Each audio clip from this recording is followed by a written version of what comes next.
On essaye, ça se trouve, il y a certaines personnes, ils font du basket ou du foot ou peu importe, mais ils ne sont pas faits pour ce sport. Ça se trouve, dans un autre sport, ils sont largement meilleurs.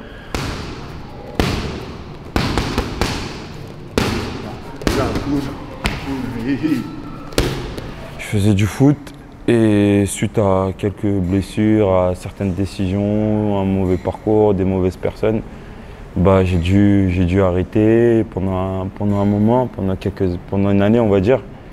Et de là, je me suis remis tout simplement à fréquenter la salle de mon quartier en bas de chez moi.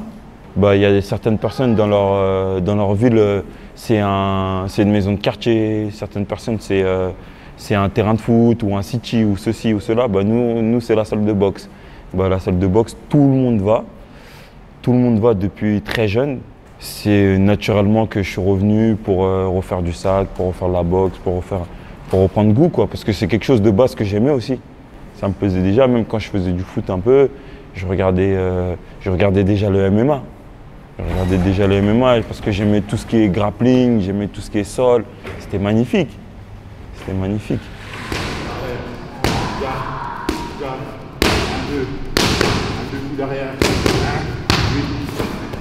Après, il y a eu des problèmes, j'avais quelques problèmes de santé. J'avais quelques problèmes de santé qui a fait que aussi ça a joué sur ma petite carrière footballistique. Il y a ça aussi, donc du foot, je n'en suis pas dégoûté ou quoi. Mais voilà, c'est juste que ça ne s'est pas fait et quand ça ne se fait pas, bah, on passe à autre chose. Là, on a essayé le MMA, là, on arrive au MMA. Qu'est-ce qui me plaît, c'est tout. Tout me plaît. Le sol, debout, la cage. Franchement, tout me plaît. C'est un kiff. C'est un kiff énorme. Là, ça va faire 3 ans, et ça fait 1 an et demi que j'ai démarré ma carrière pro. J'ai commencé par les sélections IMAF, la CFMMA, qui nous ont accompagnés à faire nos premiers combats en amateur. Donc j'ai pu faire partie de cette Team France qui a fait les championnats d'Europe et les championnats du monde. J'avais pas trop de clubs, j'avais un club en fait, mais j'avais pas de manager, j'avais rien. Je me suis entraîné à la MMA Factory et les choses se sont faites petit à petit. Oui. Oh. De base, moi je suis un vivant.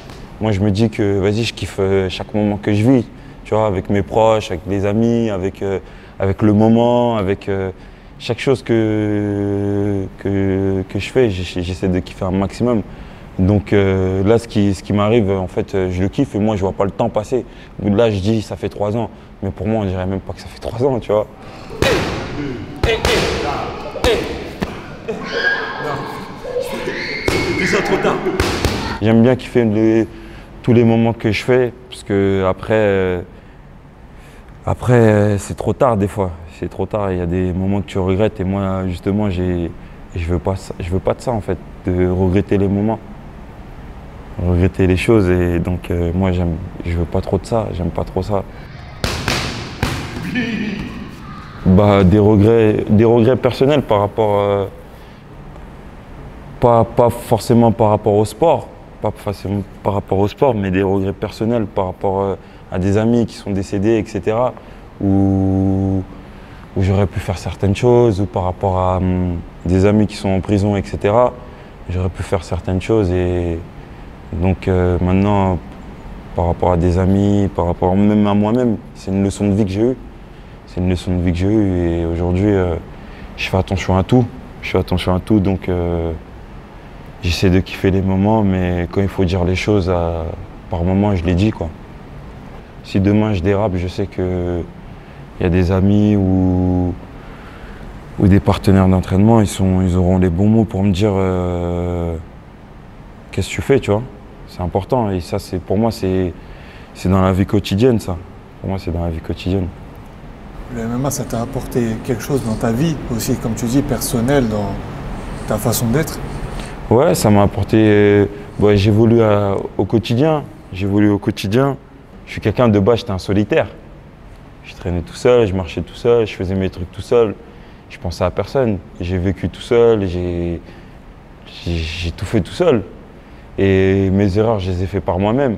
Aujourd'hui, j'ai la chance d'être entouré de personnalités déjà, et aussi des personnes, des anciens qui ont fait des erreurs. Aujourd'hui, je profite des erreurs qu'ils ont faites pour ne pas les refaire, quoi. C'est la chance que j'ai. Et aujourd'hui, à la sein de la team MMA Factory, voilà, nous on a un coach, Fernand Lopez. Il a fait beaucoup d'erreurs pour arriver ici. Et aujourd'hui, là où il est, franchement, moi je lui tire mon chapeau. Et les erreurs qu'il a faites, il ne veut pas qu'on les reproduise. Et je parle de lui, mais également Benjamin Sarfati. C'est Benjamin Sarfati en particulier parce que voilà, il me surveille, tu vois. Il me surveille déjà médicalement. Il fait attention. Il fait attention, il nous préserve, quoi. Il nous préserve et c'est bien. C'est bien, c'est de la chance. J'essaie de aussi m'ouvrir. J'essaie d'aussi m'ouvrir et prendre de chacun. Prendre de chacun. On est dans un club où il y a du monde, ça vient de partout. Il y a différentes nationalités, il y a différentes personnes, il y a différents caractères. Donc on prend tout et on s'adapte. Et de chacun, on tire un peu des leçons.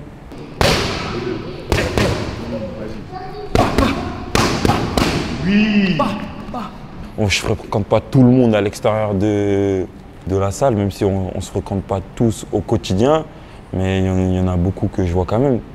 Et ouais, ça fait du bien. Ça fait du bien. Parce que demain, si tu as une question à poser, tu peux la poser à la bonne personne. Vas-y, c'est parti. Oui. Yep. Wesh. Vas-y, t'inquiète. Tout le monde me pose cette question, le chat. Ça, c'est une histoire. Je suis pas la bonne personne à qui poser cette question. Ah ouais. Parce que c'est un ami à moi qui s'appelle Dorian, qui depuis qu'on est petit, il m'appelle comme ça jusqu'à que tout le monde m'appelle comme ça. C'est vraiment lui qu'il faut poser cette question. C'est lui qui a bien l'histoire en détail.